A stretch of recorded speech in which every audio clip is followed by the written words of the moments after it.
네, 그러면 수업을 하겠습니다. 포상기태 301페이지 할 차례고요. 그래서 포상기태 정의 부분은, 네, 정의 부분은 그래도 별 3개를 해야 되겠네요. 다시 생각하니까 별 3개 하시고요. 이제 그 다음에 종류는 별 2개를 하시고, 거기서 암 부분, 육모 상피암으로 진단된다는 것 별 3개를 하시고요. 진단도 별 3개, 증상도 별 3개, 합병증도 별 3개, 뭐 치료도 별 3개, 간호도 별 3개여가지고 포상기태는 되게 중요하네요. 산부인과에서. 그래서 국시에서도 되게 자주 나오는 애거든요. 우리 시험에서 아직 안 나왔어요. 그래서 포상기태의 정의를 보면, 얘는 포상기태라고 하면, 자궁관 안에 원래는 태아라 양수 이런 애도 있어야 되잖아요. 태반이라. 근데 거기에 기태가 있는 거예요. 기태라고 하는 것이 포도송이 모양처럼 생겨요. 그 그림처럼 기태, 포도송이 모양처럼 그렇게 안에 있는 거예요. 그것이 포상기태예요. 그래서 포상기태는 왜 생기느냐? 그래서 임신 연양막 질환으로 발생하는 거예요. 연양막에서 육모막이 나오잖아요. 육모막. 그래서 육모가 수포로 변성을 한다는 거죠. 수포, 기태 같은 표현이거든요. 육모가 수포, 기태로 변성을 일으켜가지고 이제 포도송이처럼 생기는 거예요. 생기는 거. 그렇게 이제 그 포상기태가 뭔지를 그렇게 내가 이제 인지를 하셔야 되겠고요. 그래서 우리가 포상기태를 연양막 질환이라고 하는 거예요. 연양막 질환에서 얘가 나왔기 때문에. 그래서 포상기태를 보면 얘도 너무 우리가 10대 초기, 그래서 우리가 10대 임신에서 신체적 문제점에서 자포아라고 했었잖아요. 자포아에서 포상기태가 있었잖아요. 나이가 많았을 때도 많이 생기고, 제가 근무했을 때는 좀 어린 여자애들 포상기태가 많이 생기더라고요. 어렸을 때 좀 임신한 사람들이. 그래서 종류를 보면 완전기태랑 부분기태가 있다. 그래서 완전기태가 많죠. 90%면 완전기태가 되게 많잖아요. 완전기태는 특히 육모상피암으로 진전율이 더 높아요. 부분기태보다. 그리고 여기서는 알아야 될 게 뭐냐면, 완전기태는 특히 이 배수체, 이 세포를 검사를 하면 이 배수체, 우리도 이 배수체잖아요. 46의 XX나 XY 이 배수체잖아요. 근데 이제 부분기태 같은 경우는 얘는 3배수체예요. XSY 69개로 되어 있는 거. 그래가지고 3배수체의 특징이다라고 하는 게, 그게 좀 틀려요. 그게 틀려요. 그래서 왜 완전기태는 왜 이 배수체가 되냐라고 하냐면, 완전기태는 난자의 핵이 없어요. 난자의 핵이 없는 것이 완전기태이고, 부분기태는 난자의 핵이 있어요. 난자의 핵이 있어요. 그래가지고 완전기태 같은 경우는 핵이 없는 난자의 정자가 하나가 정자가 들어온다든지 2개의 정자가 들어오는 거예요. 그래서 하나의 정자가 들어와가지고 얘가 배가가 돼가지고 이배수체가 되고, 또 정자 2개가 들어와가지고 그래서 이배수체가 되는 거예요. 그리고 부분기태는 난자가 있다고 했었죠. 난자에 핵이 있다고 했죠. 핵이 있는 난자에 2개의 정자가 들어와서 되는 거예요. 2개의 정자가 들어와서, 원래는 난자가 하나 있으면 정자가 하나만 들어오고 투명대 반응이 있어도 더 이상 다른 애들 못 들어오게 한다 했잖아요. 근데 얘는 2개의 정자가 들어온 거예요. 그래서 3배수체가 되는 거예요. 3배수체. 그래서 69개로 XX, 뭐 XYY 그럴 수 있는데 69개가 된다라고 하는 거죠. 그래가지고 그래서 부분기태 같은 경우는 애가 어느 정도 좀 뭐 선자수 기형 동반되고도 하여튼 뭐 그렇다. 여기서는 이제 3배수체, 2배수체 그 정도만 아시면 돼요. 기전에서는.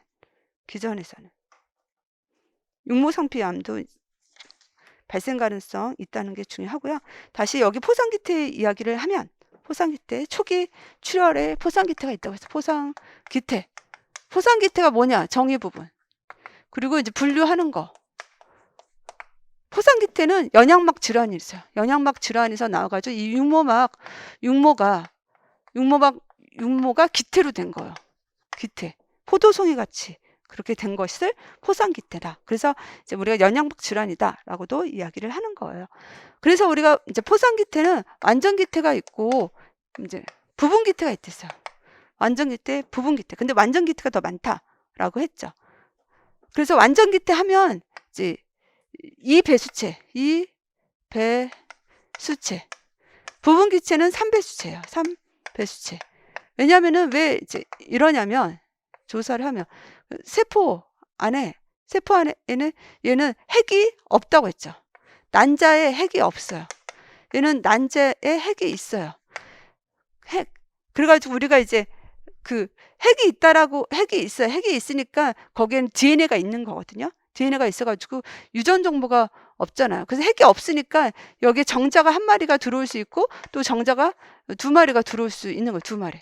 한 마리.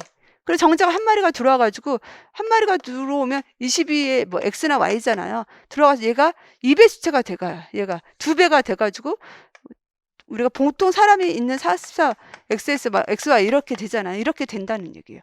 그리고 정자가 두 마리가 들어와가지고 정자가 두 마리가 왔어도 22X나 22Y가 들어오면 합해주면 44 XX나 XY잖아요. 그러니까 얘도 이 배수체 상황이 된다는 얘기예요. 완전 기태는. 근데 이제 부분 기태는 난자에 핵이 없어요. 핵이 없고 핵이 있어요. 핵이 있어가지고 난자에 핵이 있다라고 하면 22 뭐 X 이렇게 있는 거잖아. 여기에 정자가 2개가 들어오는 거야. 정자 2마리가 여기에 들어오는 거죠. 들어오니까 어떻게 돼요? 3배수체가 되는 거죠. 69개. 69. 그래가지고 69. 여기 합하면 46이죠. 합하면 46이고 46으로 하는 게 낫겠네. 46. 44가 아니라 46에서 XX. 46은 상염수잖아요. 상염수 합한 거를 46이라고 표현을 한 거잖아요. 46이고 69라고 하는 것도 이제 3배수체가 된 거. 원래 46이어야 되는데 여기가 하나가 더 붙는. 왜냐하면 이제 난자 있는 거랑 정자 2개 거가 여기 들어와가지고 3배수체가 되는 거예요. 이것도 XXY 될 수, XXX가 될 수 있고 하다라고 하는 거죠. 그래서 여기에서는 그래서 이거는 그 조직 검사를 했더니 얘가 3배수체였다. 뭐 2배수체였다. 그러면 그게 누구냐? 그렇게 물어볼 수가 있어요. 조직 검사 했더니 얘가 3배수체다. 2배수체다. 그러면 얘는 종류가 뭐냐? 그렇게 물어보면 대답을 해 주셔야 돼요. 3배수체이면 부분 기태인 거예요. 2배수체이면 얘는 이제 완전 기태. 이거는 어떻게 외우시냐면 이거는 이제 이렇게 이해를 하시고요. 이해를 하시고 이거는 이렇게 외우면 돼요. 쌈부에 갔더니 이완됐다. 세부 아시죠? 세부 가고 싶잖아. 세부가 아니라 이제 세부가 3부에 갔더니 이완이 됐다. 3부. 그래서 3배수체는 부분 기태이고 이완, 2배수체는 완전 기태다. 그래서 네, 그렇게 3부에 갔더니 이완이 됐다. 그렇게 하면 돼. 3부를 이제 세부라고 생각하면 돼. 3부에 갔더니 이완이 됐다. 그래서 이제 부분 기태는 3배수체 그렇게 하시면 되겠고요. 그리고 육모성피암. 포상 기태가 왜 위험하냐? 육모성피암 위험이 있기 때문에 그래요. 육모성피암. 그다음에 진단. 그래서 아까 그 자궁의 임신처럼 진단검사에 중요한 게 베타-HCG랑 초음파 검사예요. 초음파 검사. 그래서 베타-HCG에서 얘는 증가하죠. 육모막에서 우리가 HCG가 분비가 증가하기 때문에 육모막에서 베타-HCG가 증가하기 때문에 얘는 정상적으로 좀 감소하는 시기에도 계속 증가한 상태이다라고 하는 거죠. 얘는 이 부분을 선생님이 쓸 수 있어야 돼요. 육모막에서 베타-HCG를 분비 증가하기 때문에 얘가 계속 상승한다라고 그 표현을 물어볼 수가 있어요. 얘가 왜 베타-HCG 이 검사 왜 상승하느냐? 그러면 육모막에서 얘가 육모막 질환이잖아요. 육모막 질환이기 때문에 육모막에서 베타-HCG가 증가를 하기 때문에 상승되어 나타난다라고 해줘야 돼요. 그리고 초음파 검사에서는 얘가 이제 완전 기태는 태아 골격이 없죠. 부분 기태는 태아 골격이 좀 있을 수 있어요. 근데 이제 문제는 거의 완전 기태로 나올 가능성이 높죠. 얘가 90%니까. 그래가지고 벌집 모양, 눈보라 모양. 그래서 이제 완전 기태로 이제 하여튼 기태가 있어가지고 벌집 모양, 눈보라 모양, 눈보라 내리는 모양, 벌집 모양 그렇게 표현을 하면 돼요. 그래서 나타나는 증상은 얘가 그래가지고 얘도 질출혈이 있고 얘는 자궁의 크기가 커요. 크고 얘도 오심구토가 있어요. 이거를 일으키는 기전을 좀 알아주셔야 되겠고, 그리고 얘가 함께 나타날 수 있는 질환이 3가지예요. 임성 고혈압, 갑상선 기능 항진증, 루테인 낭종이 함께 이제 있을 수 있다는 것도 알아두셔야 되고요. 그래서 질출혈이 왜 발생하느냐를 물어볼 수 있거든요. 그러면 모체의 혈액을 받아준 태반이 없어서 그래요. 모체의 혈액을 받아주는, 우리가 모체의 혈액은 그 나선동맥 있잖아요. 기능층에 나선동맥에 있는 그 모체의 혈액을 받아주는 태반이 없어가지고 출혈이 생기는 거예요. 질출혈이 생기는 거죠. 질출혈이 생기는 거고요. 그 다음에 자궁의 크기가 커요. 그래서 이제 대부분이 자궁의 크기가 커요. 크고 기태가 있을 때 자궁의 크기가 커요. 그리고 오심구토가 있어요. 베타 HCG가 상승을 해가지고 오심구토가 있어요. 우리가 임신 5조증은 대체적으로 6에서 12주면 거의 좀 사라지거든요. 근데 임신 5조증이 계속 지속이 돼요. 그게 되게 중요한 증상이고, 그리고 이제 그래서 얘가 또 이제 임신성 고혈압이 발생하기 쉽다. 우리가 임상 고혈압은 보통 이제 20주 후에 발생하잖아요. 근데 임상 고혈압이 20주 전에도 임상 고혈압이 생기고 혈압이 올라가고 임상 고혈압이 있고, 또 갑상선 기능 항진증이 또 생기고, 갑상선 기능 항진증, 임신할 때 사실 갑상선 기능 항진증이 올 수도 있다고 했잖아요. 근데 더 이제 얘가 더 발생이 잘 되고, 또 루테인 낭종이 생기기 쉽다. 루테인 낭종. 그래서 이제 루테인 낭종은 베타 HCG의 자극을 받아서 난소에서 루테인 낭종이 생기는 거야. 베타 HCG의 자극을 받아서 난소에서 루테인 낭종이 발생할 수 있는 거거든요. 루테인 낭종. 그 다음에 합병증은 뭐냐? 합병증은 융패딩. 그래서 우리가 베타 육모상피암. 육모상피암은 영양막하고 이제 육모막은 제일 겉에 있는 애들이잖아. 겉에 있는 애들의 문제가 생기니까 합병증으로 융패딩을 걸치면 얼마나 덥겠어요. 겉에 융패딩을 거쳤다 생각하시면 돼요. 융패딩. 그래서 융패딩에서 육모상피암에서도 이제 전이가 가장 잘 되는 부위가 어디에? 폐로 전이가 잘 된다는 게 되게 중요한 거죠. 걔도 폐로 전이가 잘 된다는 거. 이고 그다음에 그래서 폐색전증. 그래서 아까 연양막 세포에 의해서 육모막 세포에 의해서 폐색전증이 잘 오고, 융패딩, 딕이 또 잘 생기다. 산체성 혈관 응고증이 또 잘 발생할 수 있고, 또 빈혈은 이제 출혈이 많이 생기니까 빈혈이 철분과 비슷한 빈혈이 올 수가 있는 거죠. 그래서 포상기태의 이제 증상하고 검사, 그다음에 합병증. 그래서 포상기태 하면 질환과 관련된 증상, 또 얘로 인한 나타난 증상, 이렇게 3개 3, 3으로 나눠질 수가 있어요. 포상기태 하면 얘도 질출혈이 생기고요. 자궁이 커진댔어요. 질출혈이 생기고 자궁이 커지고 오심구토가 또 생기고, 동반될 수 있는 질환은 PIH야. 임성 고혈압 하고, 그다음에 갑상선 기능 항진증, 루테인 낭종이 생기는 거죠. 그래서 질출혈은 왜 생기냐면, 왜냐면 얘는 기태만 있어. 그래가지고 그 자궁 안에 있는 그 자궁 안에 있는 그 혈액을 받쳐주는 태반이 없어가지고, 자궁 내에 있는 혈액을 받아줄 태반이 없어서 질출혈이 생긴다. 자궁이 크게, 그 질출혈은 물어볼 수 있대서 기전. 오심구토도 자궁이 또 더 커지고, 그다음 오심구토는 베타 HCG가 상승해서 그렇다라고 했죠. 이게 동반될 수 가능한 루테인 낭종, 난소에서 베타 HCG 자극에 의해서 루테인 낭종이 생겨요. 난소에서. 그다음 검사는 우리가 이제 베타 HCG 검사하고 초음파라고 했었죠.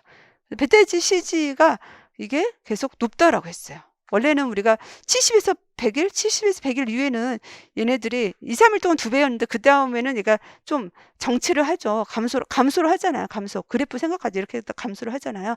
감소하지 않고 계속 증가하는 거예요. 왜냐면 아까 육모막에서 베타 HCG 계속 만들어주기 때문에 상승을 한다라고 하는 거이고, 초음파에서는 벌집 모양, 눈보라 모양, 이게 특징이에요. 그 다음에 합병증은 융패딩이라고 했었죠. 육모상피암은 어디? 육모상피암은 폐에 제일 많이 생긴다. 그리고 폐색전, 그 다음에 이제 산재혈관의 응고증, 산재성 혈관 내 응고증 맞죠? 응고증이 생길 수 있다라고 하는 거고요. 그래서 치료는 이제 흡입 소파술. 그래서 흡입 소파술과 케모세라피, MTX를 써요. MTX를 쓰죠. 흡입 소파술. 그래서 흡입 소파술은 그래서 흡입은 뭐야? 흡입해가지고, 흡입은 영어가 하여튼 흡입을 막 하잖아요. 막 빨아들이는 게 흡입이잖아. 기태를 막 빨아들이고 남아있는 것은 소파술을 긁어내는 거잖아. 흡입 소파술을 하는 거. 흡입 소파술. 포상 기태를 그래서 제거를 하고, 그 다음에 MTX를 얘도 써요. MTX를 써가지고, 얘의 기전은 아까 자궁 임신의 기전이랑 같은 약물이니까. 빠른 속도로 분열하는 세포를 파괴해서 남아있는 잔류 조직을 제거하는 거죠. MTX를 쓰고, 그리고 이제 간호에서 보면은 이제 팔로우업을 해야 하는 것이, 흉부 엑선 촬영하고 HCG랑 자궁 크기죠. 자궁 크기. 그 자궁 크기가 증가하는지, 육모 성피암도 자궁 크기가 증대를 하기 때문에 그렇고, 베타 HCG. 그래서 베타 HCG를, 왜냐하면 육모 성피암이라고 하면 얘가 베타 HCG가 계속 높거든요. 그렇기 때문에 그래서 베타 HCG를 계속 팔로우업을 해야 되고, 높아지는지. 그 다음에 흉부 엑선 촬영. 폐가 아까 육모 성피암의 전이가 가장 잘 되는 거이기 때문에 그래서 흉부 엑스레이 촬영을 하는 거죠. 그래서 흉부 엑스 촬영을 한다, 왜 하느냐, 그렇게 물어볼 수가 있어요. 그래서 흉부 엑선 촬영, 여기 있는 게 다 중요한 거예요. 다 중요해요. 그리고 얘는 1년간 피임이에요. 1년간 피임. 그래서 1년간 피임. 얘한테 특히 1년간 피임을 하는 이유는 그 베타 HCG 팔로우업을 계속 해줘야 한다 했잖아. 팔로우업을 계속 해줘야 한다고 했잖아. 근데 얘가 임신으로 베타 HCG가 상승했는지, 아니면 육모상피암 때문에 이제 베타 HCG가 상승했는지 감별이 필요하기 때문에 1년간은 피임을 하도록 해야 돼요. 그리고 피임을 할 때 아요딘은 금지예요. 아요딘과 자궁 천공 위험이 있기 때문에. 그래서 얘가 그래도 긁어내고 막 이런 기태가 있고 막 긁어내고 자궁이 커지고 막 그런 상황이어가지고 아무래도 자궁이 예민하겠죠. 그래서 아요딘 쓰면 자궁 천공의 위험이 있기 때문에 이제 쓰면 안 된다라고 하는 거죠. 그래서 포상기태는 여기선 치료하고 간호. 포상기태는 치료가 흡입 소파술 하고 이제 거의 MTX를 쓴다라고 했어요. 아까 유산은 치료가 뭐랬어요? 유산하고 유산 치료는 DNC였죠. DNC. 자궁 경관 개대랑 소파술이었죠. DNC였고, 지금 얘는 흡입 소파술. 흡입 소파술은 이거 석션이랬죠. 석션에서 이거를 흡입을 시킨 다음에 긁어낸다. 흡입 소파술. 그래서 이제 기태를 다 제거를 하는 거이고, 그리고 남아있는 그 잔류 조직, 태반에 어떤 남아있는 태반이 아니라 육모막 질환에 남아있는 조직을 제거하기 위해서 MTX를 쓴다라고 했어요. 엽산기량제. 그래서 남아있는 그 조직을 파괴시킨댔죠. 세포를 파괴시킨다. 그 잔류된 것을 제거한다라고 했어요. 그래서 여기서의 간호는 주가 뭐냐면, 얘가 육모상피암이라고 하는 게 되게 무서운 거잖아요. 그래서 이 육모상피암이 발생했는지를 확인하기 위한 거의 간호를 한다라고 보시면 돼요. 육모상피암이 얘가 있으면 어떤 상황이 되냐면, 자궁이 커질 수 있고 베타 HCG가 높을 수가 있고요. 그 다음에 폐로 갈 수 있기 때문에 우리가 엑스레이 촬영을 하는 거예요. 그래서 베타 HCG 팔로우업을 계속 하기 위해서 피임을 1년 동안 해야 하는 거고, 그 다음에 이제 천공 위험이 있기 때문에 이제 아이오디를 하면 안 된다 라고 하는 거죠. 그래서 얘는 육모상피암이라고 하는 것이 큰 합병증이다. 그래서 간호는 그거에 준한 간호를 한다라고 보시면 돼요.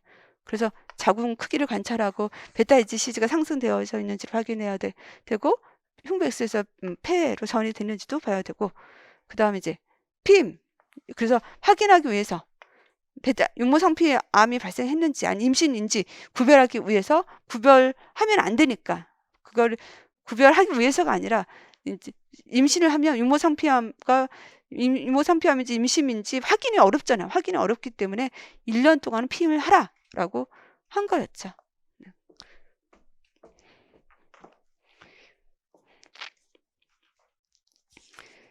네, 그 다음에 임신 후기 출혈을 보도록 하겠습니다. 그래서 임신 후기 출혈은요, 전치 태반과 태반 조기 박리 두 가지가 있다라고 했어요. 그래가지고 두 가지가 있고, 얘네들은 많이 발생해요. 전치 태반이나 태반 조기 박리는 많이 발생하기 때문에 되게 중요한 애라고 했고, 이제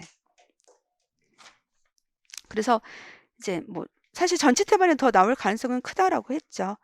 거기에서 보면 원인 비교를 보도록 할게요. 원인 비교에 있어서는 사실 원인 비교는 이해하는 거죠. 여기에서 조금 그냥 별 2개라고 하고 해서 이해라고 보시면 되겠고요.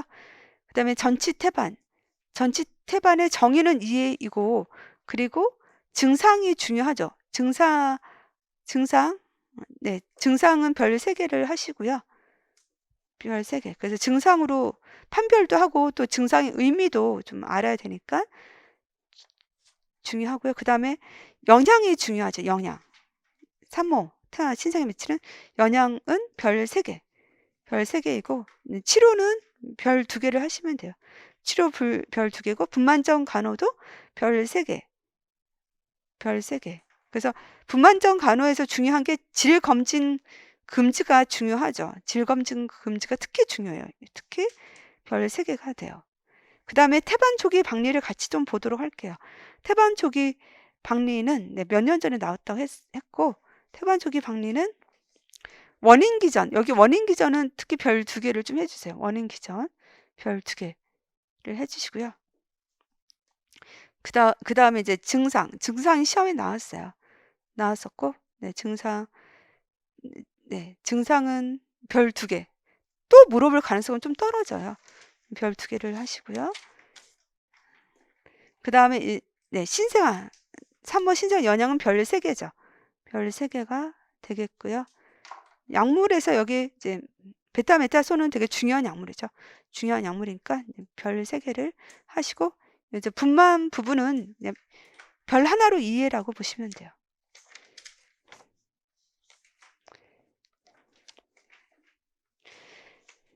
그래서 이제 우리가 임신 후기 출혈에 있어서는 전치 태반과 이제 태반 조기 박리가 있어가지고 증상으로 구별을 해야 돼요. 증상으로 얘네 둘을 구별하고, 또 일으킨 기전은 또 알고 있어야 돼요. 일으킨 기전 알아야 되고, 그 다음에는 합병증이 중요하죠. 합병증은 얘는 조태자. 얘네들 하면 조태자를 기억해야 돼요. 조태자가 감출이 돼서 태반 조기 박리가 어떻게 되냐면, 이 조태자가 득신저가 됐어요. 득신저가 됐다. 그렇게 합병증을 보시면 되고, 전치 태반은 특히 간호가 중요해요. 간호에서 질검진을 하면 안 돼요. 둘 다 안정을 해줘야 되죠. 그래서 임신 유지를 해야 하기 때문에 안정을 해야, 질검진을 하면 돼요. 태반 조기 박리는 질검진 해도 돼요. 근데 전치 태반은 특히 질검진을 하면 안 돼요. 경부를 개대해서 태반을 분리를 시킬 수가 있거든요. 전치 태반이 원래 저부에 있어야 되는 태반이 하부에 있다고 했잖아요. 하부, 경부가 문이잖아요. 사실 문에 있는 곳에 문갑방이 있는 거잖아요. 문갑방에 그 중요한 태반이 문갑방에 있으니까 안 좋은 거잖아요. 안 좋은 거예요. 그래서 전치 태반은 영양 공급을 하는 되게 중요한 거잖아요. 그게 잘 이루어지지 않겠죠. 그러니까 얘는 자연분만 하기가 어려워요. 그래가지고 전치 태반은 C색을 해야 돼요. 제왕절개를 해야 되고. 태반 조기 박리는 일단은 자연분만이 뭐 얘는 더 1순위예요. 자연분만. 하고 뭐 상황이 안 좋으면 출혈이 너무 심하다든지 얘가 태아 질식 위험이 있다. 그럴 때는 이제 C색을 하지만 얘는 자연분만을 더 우선을 하게 돼요. 네, 그래서 원인 비교를 보도록 할게요. 원인 비교. 전치 태반과 태반 조기 박리. 그래서 둘 다 뭔가 다짜일 때 많이 생겨요. 다짜. 둘 다 이제 다태 임신이나 다산모, 그리고 나이가 많은 인부, 나이가 많을 때 생길 수 있다. 왜냐면 애가 배 안에 하나, 두 개가 있으면 두 개, 두세 개가 배 안에 있으면, 두세 애들이 있으면 태반이 있잖아. 태반이 있으면 얘네들이 아무래도 태반의 위치가, 얘는 여기고 전체는 위치가 좀 달라질 수가 있잖아. 전치 태반 생길 수 있고, 그리고 태반이 부담이 되고 조기 박리가 될 수 있고, 또 다산모, 애를 많이 낳은 산모, 애를 많이 낳으면요 아무래도 자궁강내가 안 낳은 초산보다는 뭔가 자궁강내 상처라든지, 물론 상처가 임신에 그렇게 장애를 주진 않지만은 그래도 시술하면서 뭔가 문제가 있으면 수술하다가 하다가 좀 잘못될 수도 있잖아요. 그러면은 아무래도 자궁강내 상태가 초산부보다는 안 좋다는 얘기예요. 그렇기 때문에 전치 태반은 태반 조기 박리가 잘 생길 수가 있고, 또 나이가 많은 거는 아무래도 임신에서 좀 안 좋은 영향이 있잖아요. 그렇게 이해를 하시면 되겠고요. 그리고 전치 태반 같은 경우는요, 자궁강 안에 뭔가 상처가 있는 사람들, 흉터가 있는 사람, 전에 C색을 했다든지 그런 사람한테 전치 태반이 잘 생기기가 쉬워요. 태반 조기 박리는 고혈압, 우리가 임성 고혈압 있었잖아. 그거 되게 중요해요. 임성 고혈압. 그래서 임성 고혈압일 때 잘 생긴다. 그래서 임성 고혈압은 나선 동맥의 변성, 아무래도 동맥의 혈관에 어떤 경련 그런 것들이 있는 애잖아요. 임성 고혈압은 혈관의 경련, 엔도텔린. 그러면서 이제 나선 동맥의 어떤 변성이 있으니까 기저탈락막이 동맥으로부터 혈액 공급을 원활히 받지 않으니까 기저탈락막이 이제 괴사가 되는 거. 기저탈락막이 괴사가 되면 거기에 있는 그 태반이 박리가 되는 거야. 태반. 기저탈락막, 태반이라고 하는 것은 육모막하고 육모 강강, 번색 육모막. 육모가 더 자라면서 번색 육모막이 되는 거거든요. 번색 육모막하고 기저탈락막이랑 합한 것이 태반이잖아, 태반. 그러니까 그 태반이 박리가 되는 거예요. 기저탈락막이 괴사가 되면. 이 기전은 좀 중요한 기전. 그래서 아까 거기서 내가 중요하다고 했던 건데, 여기서도 중요하니까 여기서는 또 이제 별 3개를 해주세요. 왜냐하면 태반 조기 박리에 주로 발생할 수 있는 인부가 이제 PIH이고, PIH는 특히 이렇게 기전이 있거든요. 기전이 있어요. 그리고 보통 외상일 때도 태반 조기 박리가 올 수가 있다라고, 그 정도만 아시면 되겠고요. 그래서 전치 태반의 그 정의 부분을 보면요, 전치 태반. 그래서 임신 후반기에 그 전치 태반이 자궁 경부로 내려온댔어요. 자궁 경부 쪽으로 내려오는 거예요. 문 쪽으로 착상이 된다, 태반이. 그게 전치 태반이다라고 하는 거를 그렇게 이해를 하시면 되겠고요.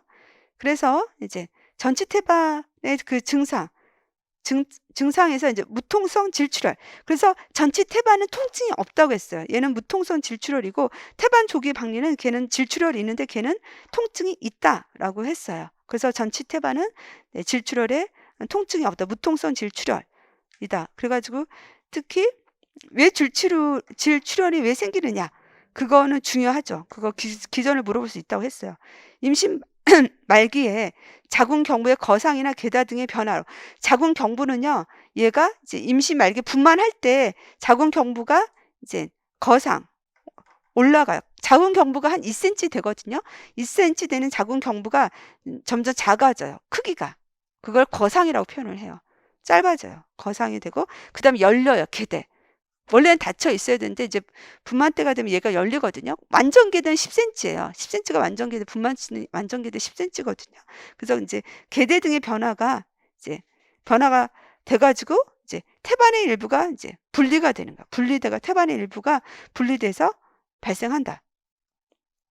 그래서 하여튼 이 태반이 아무래도 경부도 자극을 받겠죠. 바로 경부 위에 바로 태반이 있으니까. 자극을 받으니까 이 경부도 계대와 경부와 아까 이제 거상과 계대가 얘가 일찍 올 수 있는 거예요. 원래 이게 분만 때 와야 되거든요.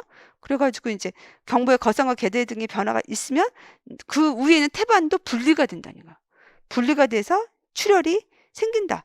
그래가지고 전치 태반하고요. 태반 쪽의 박리 출혈이 진짜 생리혈보다 더 심해요. 더 심하게 막 질출혈이 생긴다니까요. 그래가지고 전치 태반은 태반 쪽의 산모는 인부들은 예민하잖아요. 자기가 지금 이런 상황이면 예민해요. 저 같은 경우 제가 병원 근무할 때 지금은 조금 성격이 나아졌어요. 근데 그때는 성격이 좀 안 좋았어요. 그래가지고 이렇게 제가 EQ가 좀 떨어졌어요. EQ가 떨어져가지고 이렇게 감정을 읽을 줄 몰랐어요. 요구. 그래가지고 아마 간호할 때도 그랬겠죠. 그래가지고 이 전치 태반족의 인부들이 저를 싫어하더라고. 그래가지고 나를 싫어하더라고. 그래서 나는 또 이제 그들을 싫어했죠. 되게 임신해가지고 되게 예민하다. 예민해서 왜 되게 예민하게 구네. 막 나는 그렇게 생각했는데 내가 하여튼 나도 좀 그랬으니까 더 예민하게 했던 것 같아요. 지금 생각을 해보니까 되게 잘해줬어야 되는데 나도 좀 튕겼던 것 같아요. 그래가지고 산모들이 나를 좀 싫어했던 것 같더라고요. 지금 생각을 해보니까. 그래서 하여튼 질출혈이 많이 패드로 되게 많이 나오더라고요. 그래서 하여튼 무통선 질출혈이 이렇게 생기고요. 그 다음에 자궁은 정상적인 긴장력이에요. 자궁은 우리가 이완됐어요. 이완. 부드럽고 이완. 정상적인 긴장력. 압통도 없고. 우리가 이제 선생님 배를 복부를 만져보세요. 복부 그렇게 저기 부드럽잖아. 그래도 이완 긴장력이 있잖아. 압통도 없고. 근데 이제 자궁이 이제 태반조기 박리 같은 경우는 자궁이 수축이 되고 강직이 돼요. 걔는 통증이 있고. 그게 틀려요. 그리고 자궁 저부의 높이는요, 둘 다 상승이 돼요. 자궁 저부 상승도 왜 생기느냐 물어볼 수가 있어요. 왜 생기느냐? 자궁 저부 높이가 왜 높냐? 그래가지고 이 착상한 태반이 선진부 하강을 방해해요. 그래서 착상한 태반이 선진부의 하강을 방해해가지고 예상한 자체 연령보다 높다. 자궁 저부가 높다. 우리가 자궁 저부가 제일 높을 때가 언제라고 했었죠? 9개월이랬죠. 9개월. 9개월이 되고 그다음부터는 이제 선진부가 하강을 하거든요. 선진부가 하강을 하는데 태반이 합에 있으니까 얘가 하강이 안 돼가지고 자궁 저부가 좀 높다라고 하는 거이고, 그리고 이제 태위도 비정상이다. 태위가 둔이 횡위. 그래가지고 원래 태위가 종이가 정상이에요. 정상이 종이거든요. 근데 얘가 횡이는 옆으로 있는 거예요. 횡이. 그리고 둔이는 엉덩이가 밑에 있는 거잖아. 엉덩이가 밑에 있다. 그래서 비정상적인 태위를 갖게 된다. 태반도 비정상이니까 얘 그 태위도 비정상이다라고 하는 거죠. 그 다음에 이제 연양. 그 전치 태반은 조태자를 기억하래요. 조태자가 감출됐다. 전치 태반으로 조산. 그 태반조기 박리란 전치 태반은 둘 다 조산. 조산은 일찍 태어나는 거죠. 일찍 분만이 이루어지는 거예요. 조산. 임신은요, 가급적 막달까지 9개월까지는 끌어줘야 돼요. 아무래도 일찍 태어나면 애한테 좀 안 좋잖아요. 그런데 이제 조산이 되는 거예요. 일찍 태어나게 돼. 조산, 태반 부착 이상을 유착 태반이 생겨요. 태반 부착 이상으로 유착 태반. 이제 유착 태반은 뭐가 위험하냐면은 얘가 유착이 태반이 되면은 분만 후가 위험한 거예요. 분만 후에 태반이 안 나와. 다 나와야 되잖아. 자궁 안에 유착 태반이 되면 그것이 출혈이 생기고 퇴축부전이 생기고 간염의 위험성이 있다고 했잖아요. 그래서 얘가 태반 부착 이상으로 유착 태반을 만들어요. 그래서 이제 조태자. 자는 자궁 내 성장 지연. 자궁 내 성장 지연은 왜 생기냐? 전치 태반으로 이제 불량한 태반 혈액순환과 모체 출혈과 이제 빈혈에 기해서 저혈량증. 그래서 전치 태반이 되면 태반의 혈액순환이 부족하겠죠. 원래는 자궁 저부가 제일 혈액이 많거든요. 근데 하부에 있으니까 태반의 혈액순환이 부족해요. 또 모체도 출혈이 있죠. 또 출혈 때문에 빈혈이 있죠. 그러니까 이제 저혈량증 때문에 애가 크기가 적다는 얘기예요. 자궁 내 성장 지연. 애 크기가 적어요. 자궁 내 성장 지연이 생기는 거예요. 조태자가 감출됐다. 감염과 산후출혈 위험이 있어요. 전치 태반은 왜 감염 위험이 크냐면 전치 태반은 혈관이 자궁구 쪽으로 노출이 됐잖아요. 전치 태반은 혈관이 이제 밑에 쪽에 있잖아요. 태반이 혈관이잖아요. 혈관. 혈관들이 자궁구 쪽으로 노출이 됐기 때문에 감염 위험이 큰 거예요. 왜냐하면 세균들이 혈액을 좋아하잖아요. 혈액.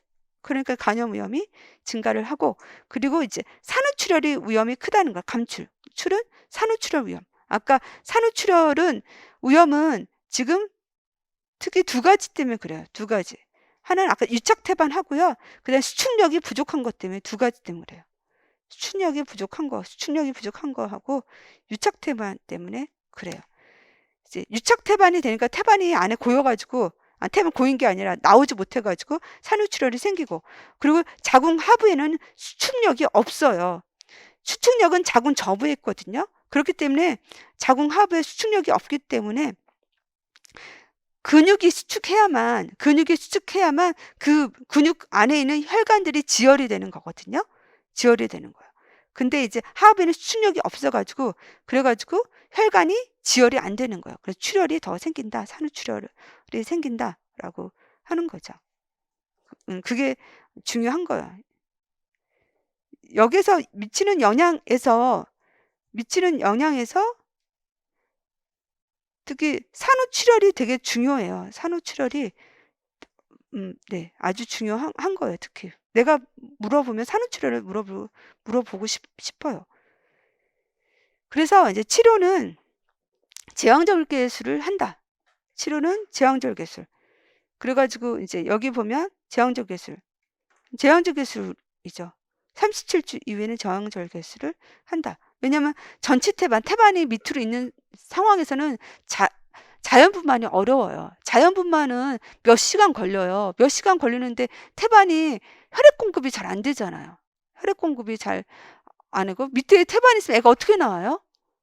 밑에 태반이 있으면 애가 어떻게 나와요? 문을 막았는데. 그러니까 수술할 수밖에 없어요. 제왕절개 수술할 수밖에 없어요. 그래서 분만전 간호를 보면 출혈 사정.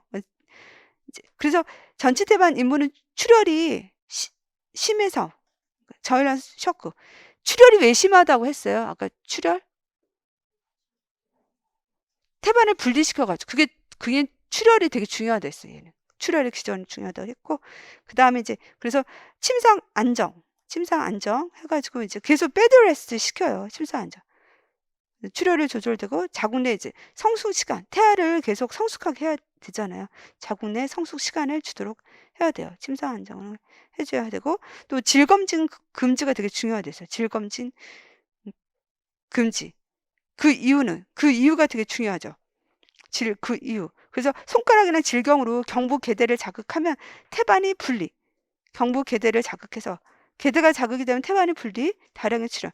그래서 태반이 분리된다는 게 아까 출혈에서도 질출혈의 기전이기도 했어요. 그게 되게 중요한 거예요. 그래서 우리가 전치 태반은 나타나는 증상이, 얘는 무통성이죠. 무통성 질출혈. 그리고 자궁의 크기가 높이가 높다고 했어. 얘는 정상 긴장력이라고 했었죠. 이제 질출혈이 왜 생기느냐? 질출혈. 그래가지고 경부 우에 자궁이 있댔어요. 경부 우에 태반이 있다고 했어요. 경부 우에 태반이 있기 때문에 이 경부가 거상이 되고 계대가 되면 이 태반을 분리시켰댔죠. 분리시켜서 질출혈을 일으킨다라고 했고, 높이는 그래서 태반이 밑에 있기 때문에 선지부 하강이 안 돼가지고 자궁 저부가 주스보다 높고, 그리고 정상적인 긴장력이라고 했고요. 그 다음에 이제 합병증은 조태자가 감출됐다고 했어요. 조태자, 조산, 태반, 유착, 그리고 아유젤, 자궁 내 성장 지연, 그리고 감염 위험성, 산후출혈 위험이 크다라고 했었죠. 조산 일찍 태어날 수 있고, 태반이 유착. 그래가지고 전치 태반 하여튼 밑에 있는 애들이 더 무서워. 더 유착을 만들어. 그래가지고 태반을 유착을 시키고, 그 다음에 자궁내 성장지염이 왜 생기냐? 그래가지고 충분한 엄마의 모체의 혈액을 못 받는 거예요. 이쪽 밑에에서는 아마 저부보다는 엄마의 그 기저탈락막을 통해서 혈액 공급 받는 게 부족하겠죠. 그래가지고 전치 태반인 애들은 태반의 혈액순환이 부족하고 엄마가 출혈이 심하고 빈혈이 있기 때문에, 그래서 애가 혈액 공급을 원활히 받지 못하니까 장내 성장 지연이 생기고, 그리고 이제 밑에 태반이라고 하는 것은 혈관이 밑에 있기 때문에 감염 위험이 크다고 했어요. 거기에 문이 있으니까, 경부가 문이랬잖아요. 문을 통해서 감염 위험이 커지는 거예요. 경부를 통해서 혈관 내 감염 위험이 크고, 그 다음에 이제 산후출혈 위험이 크다고 했어요. 산후출혈이 왜 생겼냐? 두 가지를 있죠. 산후출혈이 되게 중요했어요. 두 가지. 산후출혈이 생기는 거는 첫째, 아까 유착태반 때문에. 산후에 유착이 태반이 돼서 그 산후출혈하고, 또 자궁이 하부에 있으면, 하부에선 근육의 수축 능력이 떨어진댔어요. 수축이 안 되면 지혈이 안 돼서 출혈이 생긴다라고 했죠. 질검진을 하지 말라. 질검진에서 경부 계대를 자극하면 태반을 분리시키면서 출혈이 더 많이 생길 수 있어. 자궁의 애를 성장시키기 위해서 안정을 시켜줘야 한다라고 하는 거죠. 그 다음에 태반 조기 박리를 보도록 하겠습니다. 태반 조기 박리는, 그래서 원인 기전을 볼게요. 원인 기전. 그래서 자궁 내막과 자궁내막과 이제 태반에 혈액을 공급하는 나선 동맥이 변성이 생기니까 이제 기저탈락막. 그래서 그 기저탈락막이 사실 태반의 시작이었죠. 엄마 쪽으로 있는 곳이 기저탈락막이잖아. 기저탈락막이 괴사가 되니까 태반이 박리가 된댔어요. 태반이 박리돼서 출혈이 생긴다라고 하는 거이고요. 그래서 얘는 은닉출혈이라는 것도 있어요. 은닉출혈. 그래서 외출혈과 은닉출혈이 있는데, 은닉출혈은 얘가 출혈이 있는데 이것이 외부로 배출되지 않고 태반하고 자궁벽에 고인 애를 은닉출혈이라고 해요. 출혈이 외부로 배출되지 않고 태반과 자궁벽에 고인 애를 은닉출혈이라고 하거든요. 그래서 은닉출혈이 있고 또 외출혈도 있어요. 전치 태반은 은닉출혈 없어요. 걔는 태반이 밑에 있어서 그냥 출혈이 있는 애들 다 나와요. 그렇지만 태반 조기 박리는 은닉출혈이 있어요. 그래서 이제 얘도 질출혈, 이제 복부 통증, 자궁 강직, 저부 상승이라고 했어요. 질출혈. 그래서 이제 질출혈 있고 또 은닉출혈도 있어. 그래서 은닉출혈은 얘가 우리가 그 출혈량보다 얘가 증상이 더 심하다. 그러면 은닉출혈을 의심해야 돼요. 질출혈은 별로 없네? 근데 얘가 막 바이탈이 BP가 떨어지고 펄스가 올라가고 또 빈혈이 심하고, 그거는 은닉출혈을 의심해줘야 한다는 거예요. 그리고 이제 복부 통증. 태반 조기 박리가 발생한 산부는 처음에 갑자기 날카로운 심한 자궁 통증. 날카로운 심한 자궁 통증 후에 이제 둔한 통증으로 변화된다. 그리고 이제 처음에는 침범된 자궁 부위에 국한되거나 자궁과 복부의 광범위한 범위로 확대. 침범된 자궁 부위에 국한되거나 자궁과 복부의 광범위로 확대한다. 그래서 여기서는 두 가지 얘기를 하고 있어요. 처음에 날카로우고 심한 자궁 통증에서 둔통으로 변하고, 처음에는 아니라 침범된 자궁 부위, 그 태반 조기 박리가 되어진 그 부위에 국한될 수도 있고 자궁이나 복부에 광범위하게 확대도 될 수 있다는 거예요. 자궁이나 복부에 광범위하게 확대가 될 수도 있다라고 하는 거죠. 하부 요통도 경험하고, 하부 요통도 경험하고 이고요. 그 다음에 이제 자궁이 이제 경직. 그래서 보면 자궁이 강직이 돼서 단단해져가 나무 판자처럼 딱딱해진 자궁이 나무 판자처럼 딱딱해진 자궁. 그리고 이제 자궁 수축이 있다고 하면 수축과 수축 사이 이완, 고긴장성 자궁. 원래 자궁은요 계속 수축 상태를 가지고 있지 않아요. 수축했다 이완했다. 왜냐하면 자궁 수축할 때는요 혈액 공급이 없거든요. 심한 자궁 수축은 분만 쉴 때는 되게 강도가 되게 세잖아요. 그럴 때는 혈액 공급이 안 가요. 태반으로. 아주 심한 자궁 수축은. 그러니까 이완이 항상 있네요. 수축과 이완이 있거든요. 주기적으로 있는 건데, 얘는 이제 수축과 수축 사이 이완이 되지 않는, 계속 고기 있는 자궁이 있다라고 하는 거죠. 그리고 저부 상승, 자궁 저부 상승, 자궁 저부가 주수에 비해서 높다라고 하면, 주수로 우리가 자궁 저부를 보는 것은 우리가 맥도날드 법칙이라고 했었어요. 맥도날드 법칙, 럭키 2월 8주라고 했잖아요. 2월 8주 기억나죠? 럭키 2월 8주라고 했었잖아요. 맥도날드 법칙 자궁 저부 센치로 한다고 했었잖아요. 근데 이제 자궁 저부가 높으면 이제 은닉출혈을 의심한다는 거죠. 은닉출혈요. 태반 뒤에 자궁 증대가 심해지면 태반 뒤에 혈액이 축적이 돼서 자궁 저부가 높다라고 하는 거죠. 그래서 태반 조기 박리는 얘는 질출혈이 있지만 통증이 있다고 해서 통증이 있고, 그리고 이제 자궁이 강직이 있다고 해서 강직이 있고, 높이는 높다라고 했었죠. 질출혈, 통증은 처음에는 날카로운 통증에서 둔통으로 가고, 그리고 이제 그 침범된 부위만 통증이 있을 수도 있고, 복부 전체로, 자궁 전체로 얘가 통증이 있을 수 있다고 했어요. 심하면 또 이제 하부요통도, 요통도 있다라고 했죠. 그리고 자궁이 되게 나무 판자처럼 강직이 됐다고 했어요. 강직이 됐고, 이완기가 잘 없다고, 수축의 이완기가 잘 안 되어져 있고, 자궁 저부가 높다. 그러고 하면 은닉출혈을 의심해야 돼요. 은닉출혈. 그래가지고 고여있는 태반하고 자궁벽하고 태반 사이에 출혈이 고여 있다라고 하는 거죠. 네, 그래서 초음파 검사하면 둘 다 전치 태반도 그렇고요. 태반 조기 박리도 보면 전치 초음파 검사로 구별할 수 있어요. 태반이 밑으로 됐는지, 그리고 이제 아까 이제 태반 조기 박리는 아까 태반 후벽이 아까 혈액덩어리로 알 수 있다라고 하는 거죠. 얘는 질검진을 할 수 있어요. 그래서 태반 조기 박리일 때는 조태자가 득신저 됐다 했죠. 득신저 됐다. 그래서 얘도 이제 조산 조기 진통이 오죠. 왜 태반 조기 박리는 증상이 통증이었잖아요. 그러니까 조기 진통, 조기 진통, 조산이 올 수 있고, 그다음에 이제 태아 질식, 태아 질식이 생기는 거. 왜냐하면 태반이 박리가 됐잖아요. 거기서 엄마로부터 혈액 공급을 못 받잖아요. 태반 박리가 많을수록 엄마로부터 혈액 공급을 받지 못하면 애가 태아 질식이 생기는 거예요. 태아 질식이 생기고, 조태자, 얘는 자궁 일혈이 뭐냐면 이 출혈이 자궁 근층 내로 들어가는 거예요.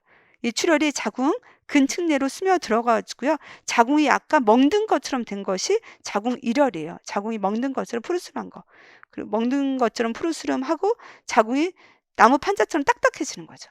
정상적으로 자궁 안에 출혈이 되면 안 되잖아요. 출혈이 자궁 근층 내로 들어가면 안 되잖아요. 근층 내에 들어가니까 푸르스름하고 이제 나무 판자 딱딱해진 것을 자궁 일혈이라고 말을 하는 거죠.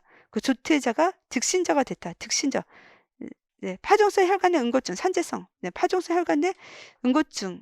얘도 약간 혈관의 문제잖아요. 혈관의 문제가 뭔가 자극이 되면 우리가 이제 파종 혈관의 응고증은 우리가 PIH에서도 이게 생길 수 있다고 했잖아요. PIH도 혈관의 문제잖아요. 그러면 혈관의 문제가 득이 발생할 수가 있어요. 파종성 혈관의 응고증이 발생할 수가 있겠고요.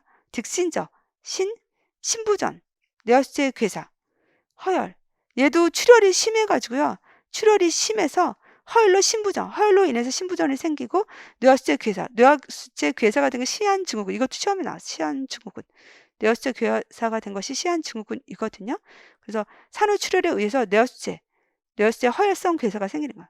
산후출혈에 의해서 뇌하수체의 허혈성 괴사로 뇌하수체 기능 저하가 생기는 거예요. 뇌하수체 기능 저하가 생기는 것이 시한증후군이에요. 그것도 시험에 나왔고요. 그래서 득신저, 저혈란성 shock. 출혈이 심해가지고 제가 봤던 그 산모는 태반 조기 박리 산모였었어요. 근데 진짜로 좀 저를 안 좋아했다 했잖아요. 저를 좀 쌀쌀맞게 저를 보시고 그랬는데, 그분이 패드를 보니까 진짜 생리혈보다 더 많이 나오더라고요. 되게 심하더라고요. 태반 조기 박리가. 그래서 네, 그분 나이도 기억해야 내가. 아니, 65년생이셨거든요. 그래가지고 그랬었어요. 과다 출혈로 저혈량성 쇼크, 네, 빈혈 이런 것들이 생길 수 있다. 과다 출혈로 저혈량성 쇼크, 빈혈이 생길 수 있다라고 하는 거죠. 득신저 됐다라고 하는 거이고요. 그래서 약물은 이거는 이제 조산이 되니까 애들한테 이제 부신피지 호르몬은 베타메타손 주는 거죠. 태아 폐성수. 베타메타손은 이걸 주는 이유는 태아의 폐성숙을 촉진시키기 위해서 주는 거예요. 폐성숙을 촉진하기 위해서. 왜냐하면 계면 활성제를 만드는 애가 스테로이드거든요.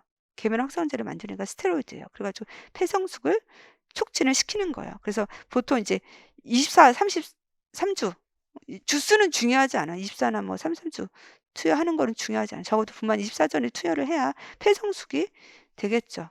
그래가지고 이제 폐성숙 촉진한다는 게 중요하고요. 그 다음에 이제 RH-3호는 로감 주사를 맞아야 되겠지. 이렇게 우리가 로감 주사, 그래서 우리가 임신 28에 32주 줘야 한다고 했잖아요. 모체란 태아의 어떤 이렇게 뭔가 혈액의 이런 거로 전치태만 태반조기 방류를 통해서도 태아 혈액이 모체혈로 들어올 수 있다고 했었죠.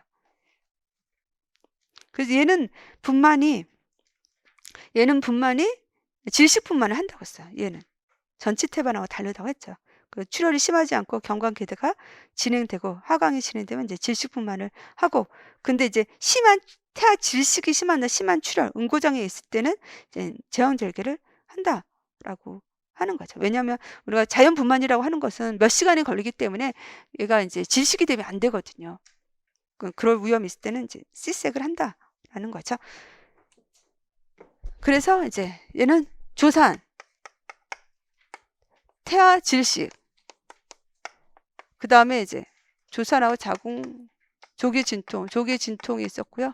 태아 질식이 있고, 그 다음에 자궁 일혈이었어요. 일혈. 그 다음 신부전하고 시한증후군. 그 다음에 저혈량성 샥.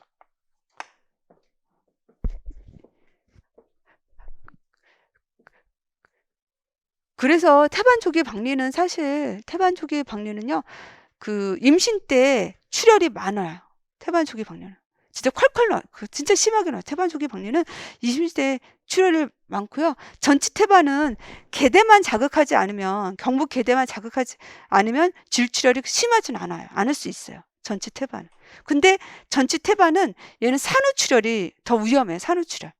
산후출혈이 아까 유척태반이 있다고 했잖아요. 그래서 산후출혈이 더 위험할 수 있는 애는 전치 태반이에요. 태반 조기 박리는 그래서 얘도 둘 다 조산이 생길 수 있죠. 둘 다 조산이 생길 수 있고 조기 진통 올 수 있고, 얘는 이제 태아 질식, 조태자 내용은 틀려요. 조산만 같고요. 태자는 둘 다 좀 틀려요. 그래서 얘는 태아 질식, 태반이 박리가 되면 엄마들이 혈액 공급을 잘 못 받는다고 했잖아. 그러니까 얘가 태아 질식이 올 수 있고, 그리고 자궁 일혈은 뭐랬어요? 그래서 이 출혈이 된 것이 자궁 근층 내에 간댔어요. 자궁 일혈은. 출혈이 된 것이 자궁 근층 내에 가가지고 자궁 근층이 푸르스름하게 변하고 긴장력이 더 증가, 단단해지는 거, 자궁 일혈. 그리고 이제 파주성 혈관에 응고증 생길 수 있고, 또 허혈성 신부전, 허혈로 인해서 뇌수제 괴사가 생기는 시한증후군. 그 다음에 그래서 저혈량성 샥의 위험이 있다라고 하는 거죠. 예, 그럼 10분 쉬었다가 할게요.